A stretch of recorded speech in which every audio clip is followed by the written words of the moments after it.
خردل من كبر ولا يدخل النار من كان في قلبه مثقال حبة من خردل من ঈমান।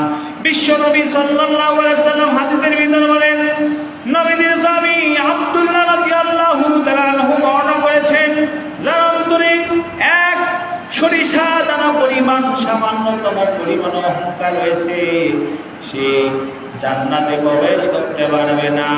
আর যার অন্তরে সরিষা দানা পরিমাণ ঈমান আছে, সে কখনো আল্লাহর জাহান্নামের ভিতরে যাবে না। সুবহানাল্লাহ বলেন। যার অন্তরে এক জাররা পরিমাণ, এক বিন্দু পরিমাণ, মুফাসসিরিন ইকরাম বলেছেন এক জাররা হলো, আমার বন্ধুরে এই যে আমরা জামা কাপড়, লুঙ্গি, গামছা হাত দিয়ে পানি রোধ করার পরে একটা ঝাড়ি দেই, এরপরে দেখবেন অতি ক্ষুদ্র ক্ষুদ্র কুয়াশার দানার মতো কিছু দেখা যায়।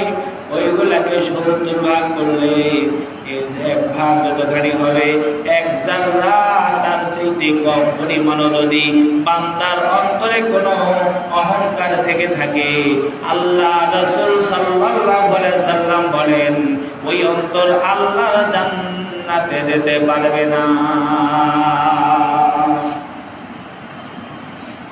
আর যার অন্তরে ওই রকম এক জাররা পরিমাণ ঈমান থাকবে, আল্লাহ রাব্বুল আলামিন বলেন, নবী আলাইহিস সালাম বর্ণনা করেছেন, আল্লাহ রাসূল সাল্লাল্লাহু আলাইহি সাল্লাম বলেন, সেই অন্তর আল্লাহ পাকের সেই জাহান্নামের ভিতরে প্রবেশ করবে না।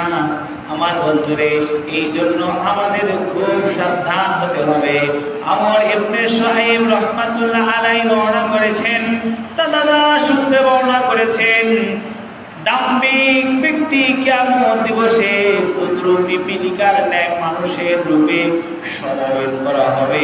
ক্ষুদ্র ক্ষুদ্র পিপীলিকা পিঁপড়ার মতো করে কিয়ামতের ময়দানে ওই সকল বান্দাদেরকে একত্র করা হবে, যারা দুনিয়ার বুকে অহংকার করে পথ চলেছে, যারা দুনিয়ার বুকে দাম্ভিকতা করে পথ চলেছে, নিজেদের বুক টান করে চলেছে, নিজেদের আত্ম অহংকার করে মানুষের সামনে কথাবার্তা বলেছে, ওই মানুষদেরকে কিয়ামতের ময়দানে ক্ষুদ্র পিপীলিকার মতো করে, পিপীলিকার ন্যায় মানুষ বানায় আল্লাহ পাক সমবেত করবেন।